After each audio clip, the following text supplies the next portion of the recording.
प्यारे बच्चों, यह वीडियो कक्षा 5 के लिए है। सुकृति का पाठ्य पुस्तक है। वीडियो के इस भाग में आज हम लोग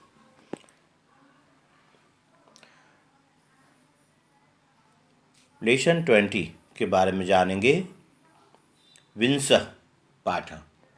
इस पाठ का शीर्षक है मूर्ख वानर कथा, यानी मूर्ख बंदर की कहानी। यहाँ पर एक बंदर के चित्र को भी दर्शाया गया है जो ऊपर घोंसले को तोड़ रहा है और पक्षियों का घोंसला गिर रहा है। तो उससे संबंधित यहाँ पर कहानी दी गई है। तो रोचक कहानी है। इससे हमें शिक्षा मिलती है कि हमें कभी भी मूर्खों को उपदेश नहीं देना चाहिए। मूर्खों को दिया गया उपदेश वह उसके क्रोध को बढ़ाता है और क्रोध में वह उपदेश देने वाले की क्षति करता है। इसलिए हमें मूर्खों को उपदेश नहीं देना चाहिए। उपदेश देने से मूर्खों का क्रोध शांत नहीं होता है। आइए इस पाठ के पाठ वर्णन को जानते हैं। यमुना तीरे एक वट वृक्ष आसीत्। यमुना के तट पर, यमुना के तट पर एक वट वृक्ष था। अस्मिन् वृक्षे स्वपरिश्रमेण निर्मितेषु नीडेषु खगाः सुखेन वसन्ति स्म। यहाँ पर ध्यान देंगे, वसंती है लेकिन सम लगा हुआ है। तो यह सम का प्रयोग हम लोग कहानियों में करते हैं। यह भूतकाल के रूप को दर्शाने के लिए किया जाता है। जैसे पठती में सम लगाएंगे तो उसका मतलब होता है अपठत। तो जिस स्थान पर वह क्रिया का रूप होता है उस स्थान पर वह भूतकाल में हो जाता है। इसलिए इसका मतलब निकलेगा सुख से रहते थे। इसके लिए तो तस्मिन् वृक्षे, उस पेड़ पर, स्वपरिश्रमेण अपनी मेहनत से, निर्मितेषु नीडेषु बनाए गए, निर्मितेषु नीडेषु बनाए गए घोंसलों में, खगाः सुखेन वसन्ति स्म, अनेक पक्षी सुख से रहते थे। यमुना तीरे एक वटवृक्ष आसीत्। यमुना के तट पर एक बरगद का पेड़ था, यानी एक वटवृक्ष था। तस्मिन् वृक्षे, उस पेड़ पर, स्वपरिश्रमेण अपनी मेहनत से, निर्मितेषु नीडेषु बनाए गए घोंसलों में, खगाः सुखेन वसन्ति स्म, अनेक पक्षी सुख से रहते थे। उस पेड़ पर अपनी मेहनत से बनाए गए घोंसलों में अनेक पक्षी सुख से रहते थे। तत्र वृक्षतले कश्चित् वानरः अपि वसति स्म। वहाँ पेड़ के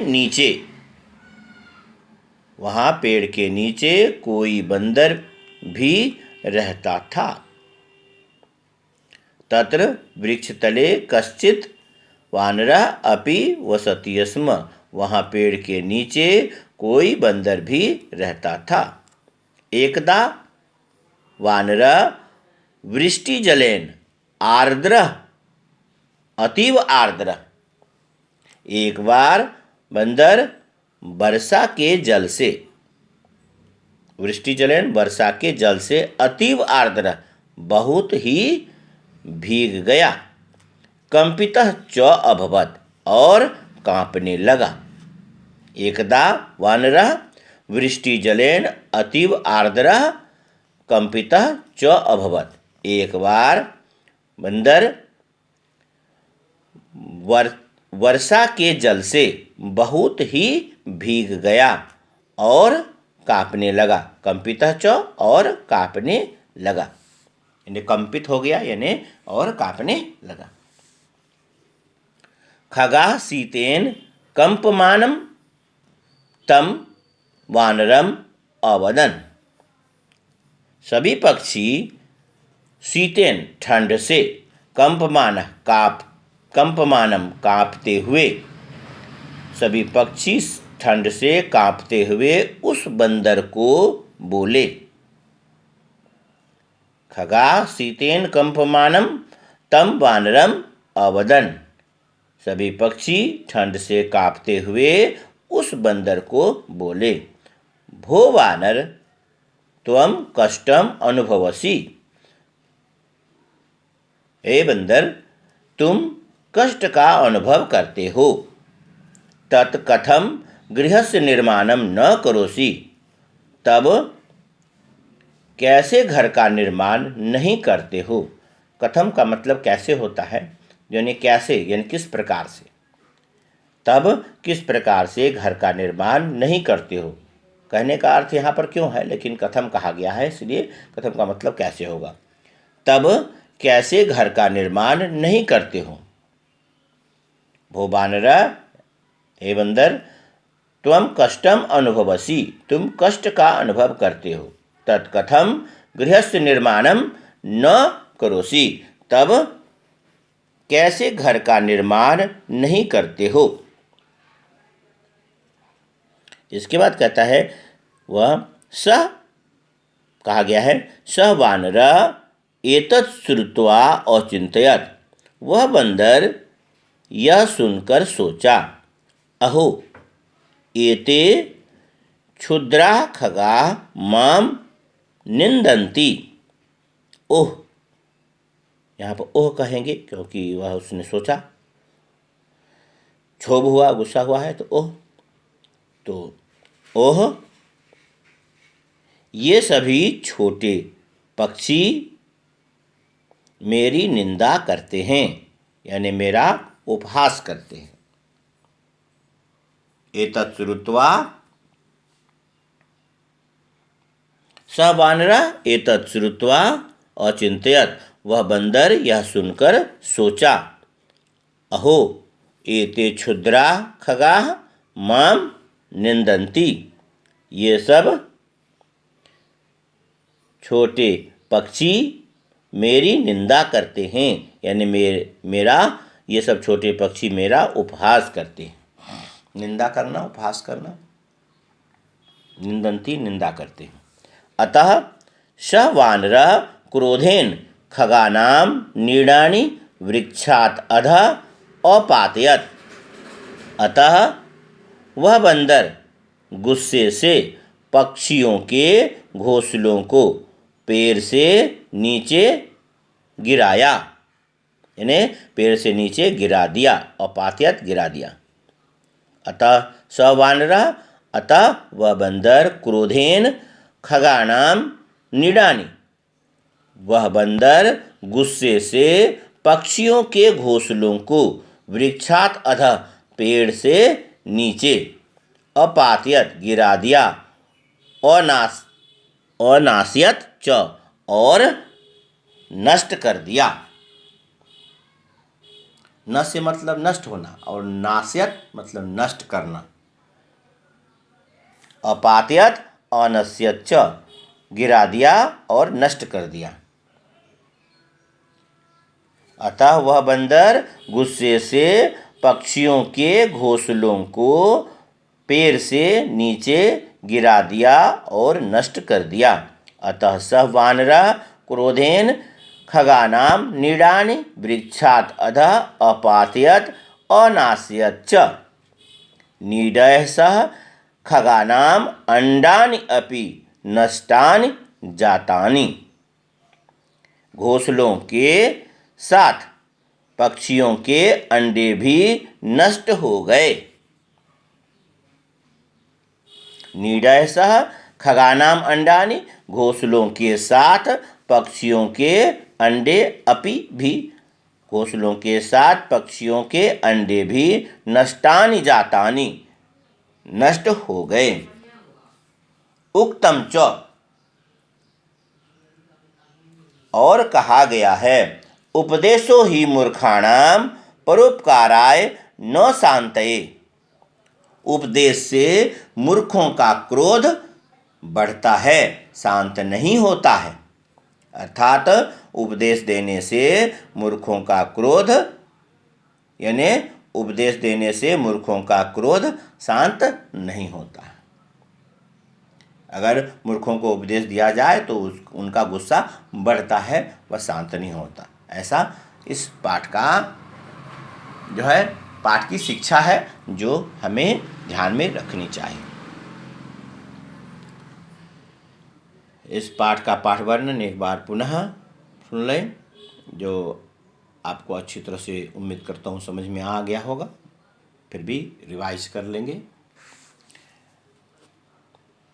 यमुना तीरे एक वटवृक्ष आसीत्। यमुना के तट पर एक बरगद का पेड़ था। तस्मिन् वृक्षे स्वपरिश्रमेण निर्मितेषु नीडेषु खगाः सुखेन वसन्ति स्म।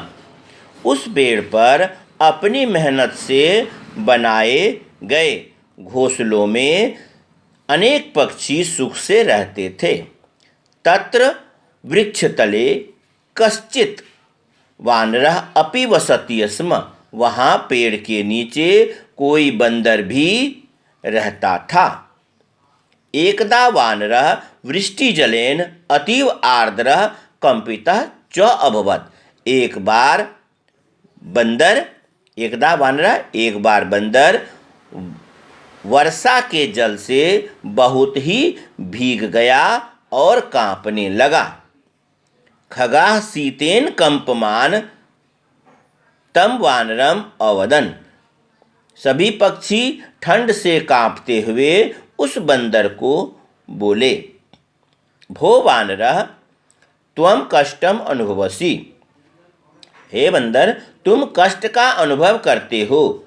तत्कथम गृहस्य निर्माणम न करोसि। तब कैसे घर का निर्माण नहीं करते हो। सह वानरः एतत् श्रुत्वा औचिन्त्यत्। वह बंदर यह सुनकर सोचा, अहो एते क्षुद्राः खगाः माम निन्दन्ति। ओह, ये सब छोटे पक्षी मेरी निंदा करते हैं।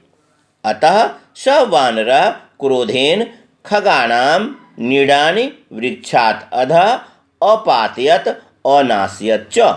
अतः वह बंदर गुस्से से पक्षियों के घोंसलों को पेड़ से नीचे गिरा दिया और नष्ट कर दिया। नीडयः सह खगानां अंडानि अपि नष्टानि जातानि।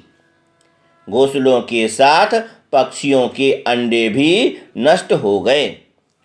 उक्तम च, कहा गया है उपदेशो ही मूर्खाणां प्रकोपाय न शान्ते। उपदेश देने से मूर्खों का प्रकोप यानी मूर्खों का गुस्सा शांत नहीं होता है। यानी उपदेश देने से मूर्खों का क्रोध बढ़ता है, शांत नहीं होता है। यह इस पाठ का पाठ वर्णन था। इस पाठ के प्रश्नोत्तर को हम लोग इसके पश्चात अब समझेंगे। इसमें उसके पूर्व कुछ शब्दार्थ दिए गए हैं। शब्दार्थ का प्रयोग इस पाठ के पाठ वर्णन में भी आया था। इस शब्दार्थों को याद रखेंगे ताकि आपको पाठ वर्णन में या अनुवाद बनाने में कठिनाइयाँ नहीं होंगी। तीरे किनारे पर यानी तट पर, नीडम घोंसला, निर्मितेषु बनाए गए, कश्चित कोई, वसति स्म रहता था, वृष्टि वर्षा, अधः नीचे, अंडानि अंडे, कंपमान कांपते हुए, क्षुद्रा खगा छोटे पक्षी, आर्द्रा गीला, अवदन बोले, अचिंतयत सोचा, अनुभवसी अनुभव करते हो यानी महसूस करते हो। कथम यहाँ पर वाय दिया है, क्यों, लेकिन कथम का कैसे होता है। ओके, तो ध्यान रखेंगे कथम का हमेशा कैसे होता है। तो यहाँ पर कैसे को लिख लेंगे और जो क्यों दिया है उसका किमर्थम होता है।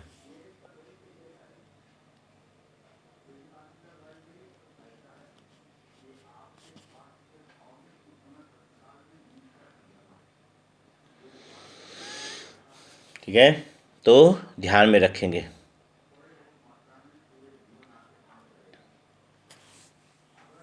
हालांकि वहाँ पर जो मतलब निकल रहा है उससे यही निकलता है कि क्यों, लेकिन वहाँ पर कथम दिया हुआ है, कथम का मतलब कैसे होता है और हमेशा ही कैसे ही होगा, जो मीनिंग होता है कथम। किमर्थम का मतलब क्यों या किस लिए भी कह सकते हैं।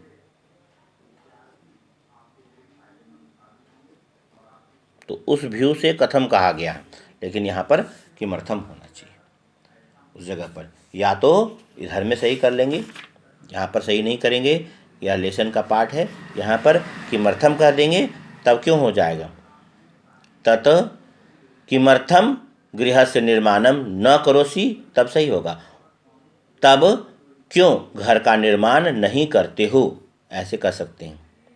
यहाँ पर किमर्थम लिखेंगे तभी का होगा, नहीं तो तब कैसे, यानी तब कैसे अर्थात तब किस प्रकार से, यह भी कह सकते हैं। तब किस प्रकार से घर का निर्माण नहीं करते हो, यह उसी अर्थ में होगा क्यों के अर्थ में। इसके पश्चात प्रश्नोत्तर में पहला जो है वह ओरल पार्ट है, सुनकर बोलकर पढ़कर इसे याद रखना है और उच्चारण सही करना है। वट वृक्ष स्वपरिश्रमेण, स्वपरिश्रमेण वट वृक्ष कश्चित् वृष्टिजलेन कंपितः श्रुत्वा अचिंतयत् निंदन्ति अपातयत्, इस प्रकार से बोलें। वृष्टिजलेन कंपितः श्रुत्वा कश्चित् अचिंतयत् निंदन्ति अपातयत्, इसे बोलकर पढ़ें कई बार, इसे ध्यान में रखेंगे और इसे उस प्रकार से बोलेंगे। इसके पश्चात जो क्वेश्चन नंबर 2 है उसमें है, यहाँ पर उचित उत्तर को लिखना है। यमुना तीरे कः आसीत्, यमुना के तट पर कौन था, तो वट वृक्ष, यहाँ पर वट वृक्ष होगा। तो इस पाठ के प्रश्नोत्तर को या ऑप्शन लिखने की आवश्यकता नहीं है, इस प्रकार से इसे लिखेंगे। यमुना तीरे कः आसीत्, वट वृक्ष दिया हुआ है। दूसरा नंबर में देखेंगे, वृक्ष तले कः वसति स्म, तो वानरा, जो दूसरा ऑप्शन है वानरा वह सही है। पेड़ के नीचे कौन रहता था, तो बंदर रहता था, तो वानरा। वानरा कस्य निर्माणम न करोति, बंदर किसका निर्माण नहीं करता है, तो गृहस्य निर्माणम न करोति, बंदर घर का निर्माण नहीं करता है। उपदेशः केषां प्रकोपाय भवति, उपदेश किसके किनके प्रकोप के लिए होता है, किनके क्रोध के लिए होता है, तो मूर्खानाम, मूर्खों के क्रोध के लिए होता है उपदेश। इसलिए कहा गया है कि उपदेश से मूर्खों का क्रोध बढ़ता है, उपदेश मूर्खों के क्रोध के लिए होता है, उससे उसका गुस्सा शांत नहीं होता है, इसलिए कहा गया केषां प्रकोपाय भवति, किसके प्रकोप के लिए होता है, तो मूर्खानाम। पहला में वट वृक्ष ऑलरेडी लिखा हुआ है। वृक्ष तले कः वसति स्म, तो वानरा। वानरा कस्य निर्माणम न करोति, तो गृहस्य। उपदेशः केषां प्रकोपाय भवति, मूर्खानाम। इसके बाद हाँ ना करना है, आम न। तो किम खगा परिश्रमम कुर्वन्ति, क्या सभी पक्षी परिश्रम करते हैं, तो यह सही बात है। आम परिश्रम करते हैं, परिश्रम करके घोंसला बनाते हैं और परिश्रम करके दाना चुन करके लाते हैं, अपने बच्चों को खिलाते हैं, इसलिए किम खगा परिश्रमम कुर्वन्ति, तो आम हाँ। इसके पश्चात किम वानरा अपि परिश्रमी अस्ति, क्या बंदर भी परिश्रमी है, तो वह परिश्रमी रहता तो अपना किसी न किसी प्रकार से अपना रहने का इंतजाम करता, घर बनाता, तो नहीं है, यहाँ पर न होगा। किम वानरा अपि परिश्रमी अस्ति, क्या बंदर भी परिश्रमी है, तो न।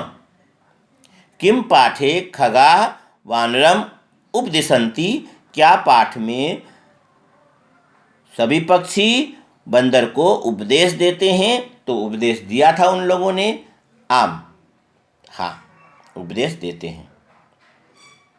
तभी तो कहा था ना कि तुम कष्ट का अनुभव करते हो, तुम कैसे घर का निर्माण नहीं करते हो, यानी तुम किस प्रकार घर का निर्माण नहीं करते हो, या यह भी कह सकते हैं तुम क्यों घर का निर्माण नहीं करते हो, तो घर का निर्माण क्यों नहीं करते हो, ऐसा उसने कहा था, तो इसलिए उपदेश दिया था, तो आम।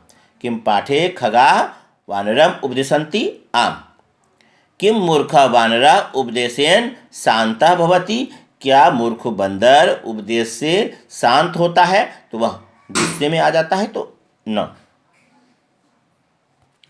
इसके बाद अंग नंबर में है किम उपदेशेन वानरा क्रुद्धा भवति, क्या उपदेश से बंदर क्रोधित होता है? तो उपदेश सुनने से बंदर क्रोधित हुआ था, तो आम, यहाँ पर आम होगा, हाँ।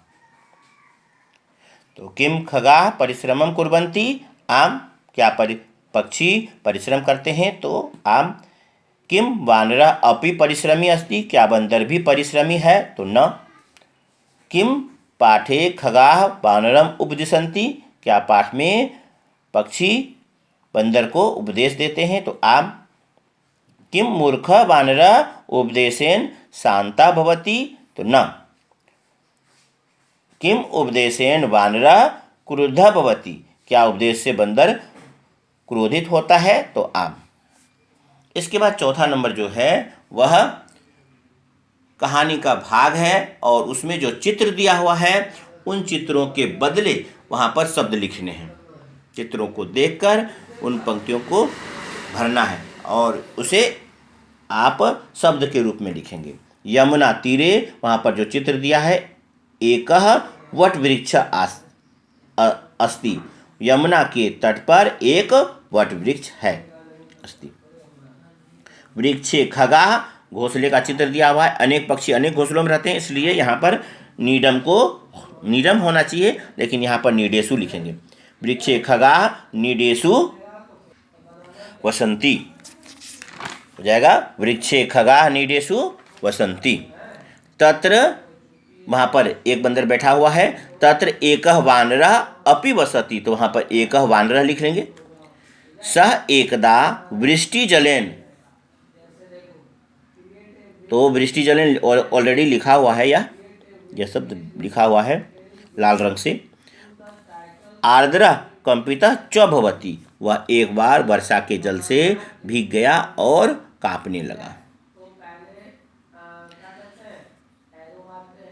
सह खगानाम, तीन पक्षी हैं उसमें, तो खगानाम, सह खगानाम उपदेशेन क्रुद्धः भवति, वह पक्षियों के उपदेश से क्रोधित होता है।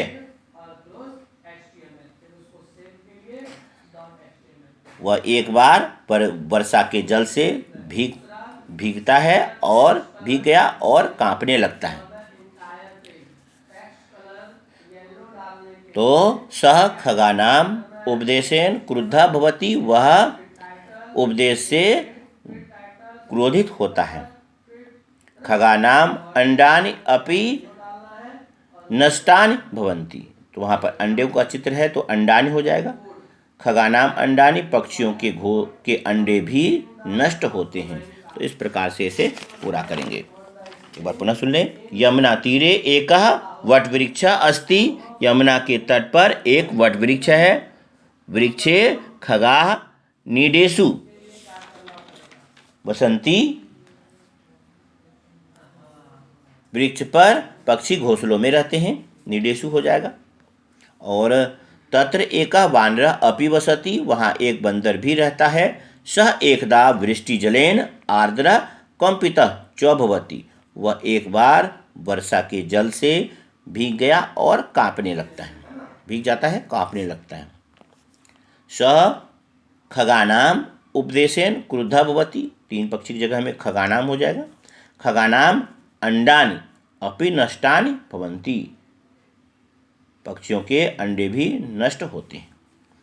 इसके बाद शब्द दिए गए हैं, उन शब्दों का प्रयोग करना है। तो यहाँ पर एक करेक्शन है, ध्यान में रखेंगे। नीडम जो है वह नपुंसक लिंग का शब्द है, तो यहाँ पर नीडह लिखा हुआ था, उसे चेंज कर लेंगे नीडम, और यहाँ पर भी नीडम कर देंगे, यह ऑलरेडी दिया हुआ है, तो इसे नीडम कर लेंगे।